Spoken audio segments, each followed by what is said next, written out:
Hi, this is Tucker with our SAT vocabulary list number 4. Please take Cornell notes, write down the word, part of speech, and the definition, as well as any examples that I say or that you think of that might help you to remember these words.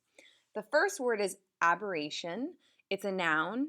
The definition says it is a deviation or a change from a right, customary, or prescribed course.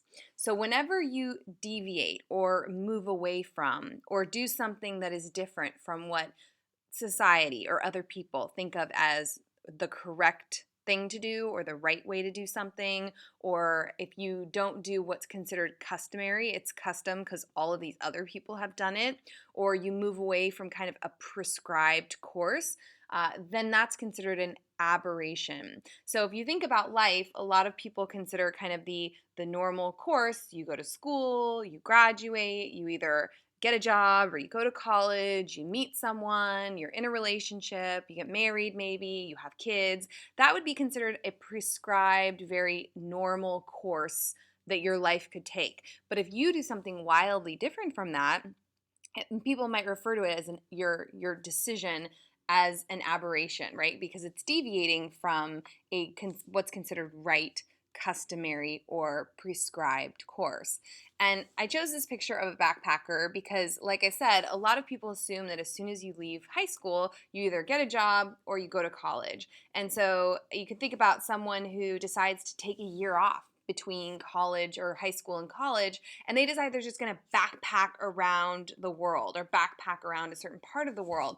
And that decision might be considered an aberration when compared to what the other people have decided to do. So if this person, everybody else that she went to school with decided straight to go to college or get a job, then her decision is not what's considered normal. It's an aberration. And I kind of like this image anyway because the origin of the word from like the late 1500s, it means a wandering or a straying. So wandering, straying, deviating, those are all kind of words you might want to think of when you hear the word aberration. Number 2 is acrid. And acrid describes any smell that is really sharp or pungent. Sometimes it's associated with almost like a stinging like smell, like it's so acrid, like it can make your eyes water. So this is an adjective because it's describing the smell. So any sharp, pungent, which is really strong smell. So most of us, when we think about a skunk, all we think about is how acrid the smell is when we're near a skunk or if we're driving on the road and a skunk has been hit by a car. I mean, it's like that intense eye-watering kind of smell. 3 is ambiguous, and something that is described as ambiguous has a double meaning or has an unclear meaning perhaps. So this is an adjective, so it describes something that has kind of a double meaning. And if something has a double meaning, then you may not be sure which meaning is being referred to or which meaning is the meaning for a particular context. And so something that's ambiguous can also feel really unclear or uncertain. So if you're at home and you're reading, directions for a homework assignment that a teacher has given you, and you're feeling like, oh my gosh, these directions are totally ambiguous. Like I'm not sure what this teacher is asking me to do. It might leave you feeling really kind of anxious about getting your homework done and doing it the right way because you're not really sure what you're supposed to do. Number 4 is breach. This is a noun, and it is the violation of an official duty, a lawful right, or a legal obligation. A lot of times you'll hear this in the context of like a breach of contract. So if two people have agreed to something and they sign a contract, that means they both agree to fulfill some kind of obligation. And if one person decides not to fulfill their part of the contract, then there's been a breach. And oftentimes that can be kind of a severe thing. And so you'll end up in court trying to figure out, okay, you said you were going to do this, you signed this contract, you didn't do it. Now, what are you going to have to pay a fine? Are you going to have to, how is that going to be handled? So often a breach, when you think of it in the legal sense, can land you in a courtroom or in some kind of legal entanglement with the other person who was part of this kind of contract. Number 5 is despondent. And someone who's described as despondent is really disheartened. Oftentimes, when people are really sad, maybe they've lost a family member or they're grieving, they can be really despondent where they're having a really hard time. You can't really connect with them. They're just so upset and disheartened that they're not like themselves. They seem really different, kind of almost far away, even though you might be sitting right next to them. They might be so upset that it's like you feel like they're a million miles away. So, we've all had friends who are having a hard time, whether it's parents getting divorced or, like I said, an illness or death in the family. And it's really hard to know how to comfort someone when they're really despondent, when they're so disheartened that they almost feel distant from you. 6 is excerpt. It's a noun, and it is a smaller selection or a small chunk from a larger written or printed work. So whenever we do our online homework with StudySync and you read like a chapter from a book or a chunk taken from a story, those are called excerpts. And lots of times when authors are working on a piece, they're writing a book, they might give a little chunk to a newspaper or like the New York Times or the New Yorker often has excerpts where they're little chunks of what the author is writing about to kind of get people interested so that when they finally publish the larger work, the entire book, people are really eager and excited to buy it. 7 is indignant, and someone who's described as indignant is so angry and so like scornful, and that anger and that scorn is aroused by some meanness or some wickedness. So if somebody has been mean or wicked or horrible to you, it might arouse in you this like indignation, which is the noun form of the verb. You might be totally indignant and angry because of the way these people these mean or wicked or horrible people have treated you.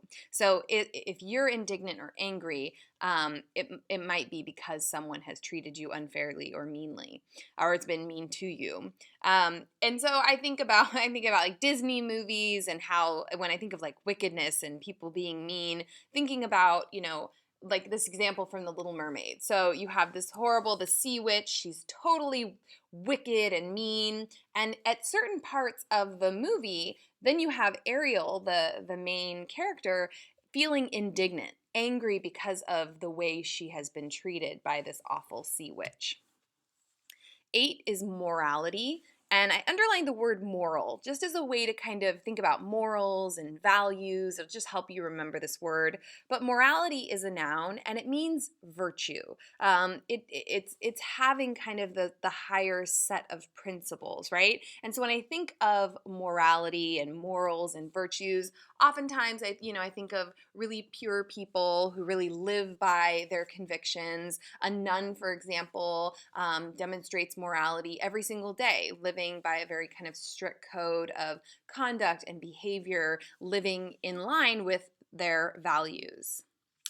9 is patronize, and this is a verb, and to patronize someone is to exercise an arrogant condescension towards them.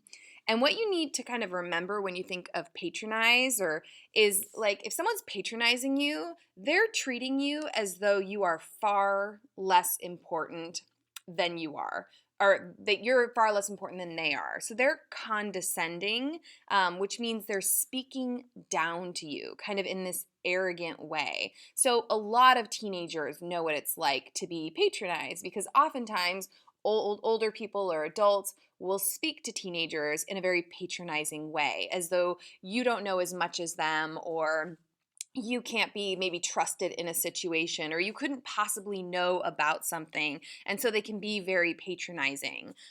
Even parents to little kids sometimes. As a parent, you have to be careful not to be too patronizing when you talk to your child, because, kids are growing up and they're learning things all the time. And yes, they don't know everything, but you don't want to speak down to them. You don't want to make them feel less than you, that you're so much better than them. And so that's tricky for a lot of parents. 10 is rectify. And rectify is a verb that means to correct. So if you rectify a situation, you correct it. Maybe you made a mistake and you rectify it and you correct it. This happens to me all the time. So I'll post something online and I'll make like a little error. And usually some student will email me and say, "Oh, hey Tucker, you wrote this, but you said this in class, which is correct." And then I'll rectify the situation by correcting whatever it is on the website that's incorrect.